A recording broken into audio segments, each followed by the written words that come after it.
Hello everyone, আসসালামু আলাইকুম। সবাই কেমন আছেন? সবাইকে আমার নতুন ব্লগে স্বাগতম। আজকের ব্লগটি হচ্ছে আজকে আমি সারাদিনে কী করলাম এ নিয়ে ছোট্ট একটি ব্লগ। এই যে এখানে দেখতে পাচ্ছেন আমি বেলপুরিটা ওখানে চলে আসছি। এই মামার হাতের বেলপুরিটা খুবই মজা ছিল, তাই মামাকে বললাম একটু বেশি ঝাল দিয়ে বেলপুরিটা তৈরি করে দিতে। মামা আমাকে জিজ্ঞেস করতেছিল আমি মিষ্টি টক খাবো নাকি টক খাবো। তো আমার তো টক খুব পছন্দ, তাই আমি বললাম টকই দিয়ে দেন। বেলপুরিটা কিন্তু অসম্ভব লেভেলের ঝাল ছিল, আমার ঝাল খুবই পছন্দ। এই যে মামা খুব সুন্দর করে আমার জন্য বেলপুরিটা রেডি করলো।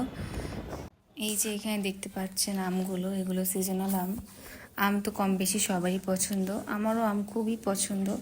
আমার আম প্রতিদিনই লাগে, আমি প্রতিদিনই খেতে চাই, এতটা পছন্দ আমার। তো এই যে আমগুলো দেখতে পাচ্ছেন এগুলো একটু কাঁচা, তাই এগুলো রেখে দিব পাকার জন্য। আর এই সামনের আমগুলো মধ্যে একটা পেকে গিয়েছে, এটা আমি এখন কেটে খাবো। এই যে এখানে আমার আম্মা গোস্ত বসিয়ে দিয়েছে, গোস্ত রান্না করতেছে। গোস্তগুলো খুব সুন্দর করে কম মশলা রান্না করা হচ্ছে, একদমই ঝাল ছাড়া। দেখতেই পারতেছেন গোস্তগুলো কালার কি সুন্দর আসছে। এখন এই গোস্তগুলো খুব ভালোভাবে সিদ্ধ করা হবে যাতে একদম সফট হয়ে যায়। আমার আম্মার হাতের গোস্ত রান্না খুবই মজার হয়। গোস্তগুলো খুব সুন্দরভাবে রান্না করা হয়ে গিয়েছে, একদম সফট হয়ে গিয়েছে এবং খেতেও খুব মজার ছিল। এই যে এখানে কলিজা ভুনা করা আছে। কলিজা ভুনা আমার খুবই পছন্দ, আপনাদের কার কার পছন্দ জানাবেন। বাইরে বৃষ্টি হচ্ছিল, এই যে গাছটা ভিজে গেছে, খুব সুন্দর লাগতেছে তাই না?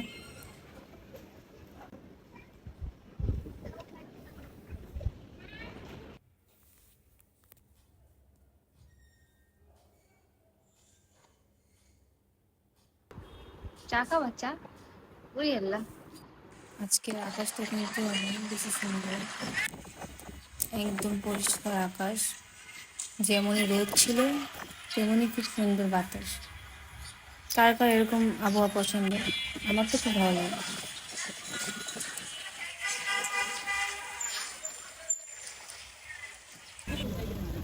তারপর সন্ধ্যায় চলে গেলাম বার্গার কিনতে। এগুলো ছিল মিনি চিকেন বার্গার।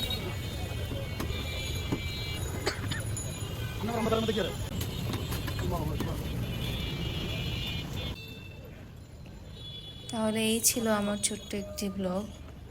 আমি সারাদিনে কি করলাম এই নিয়ে ছোট্ট একটি ব্লগ ছিল। আশা করি সবার ভালো লাগবে। ভালো লাগলে অবশ্যই লাইক, কমেন্ট অ্যান্ড সাবস্ক্রাইব করে দেবেন। ধন্যবাদ।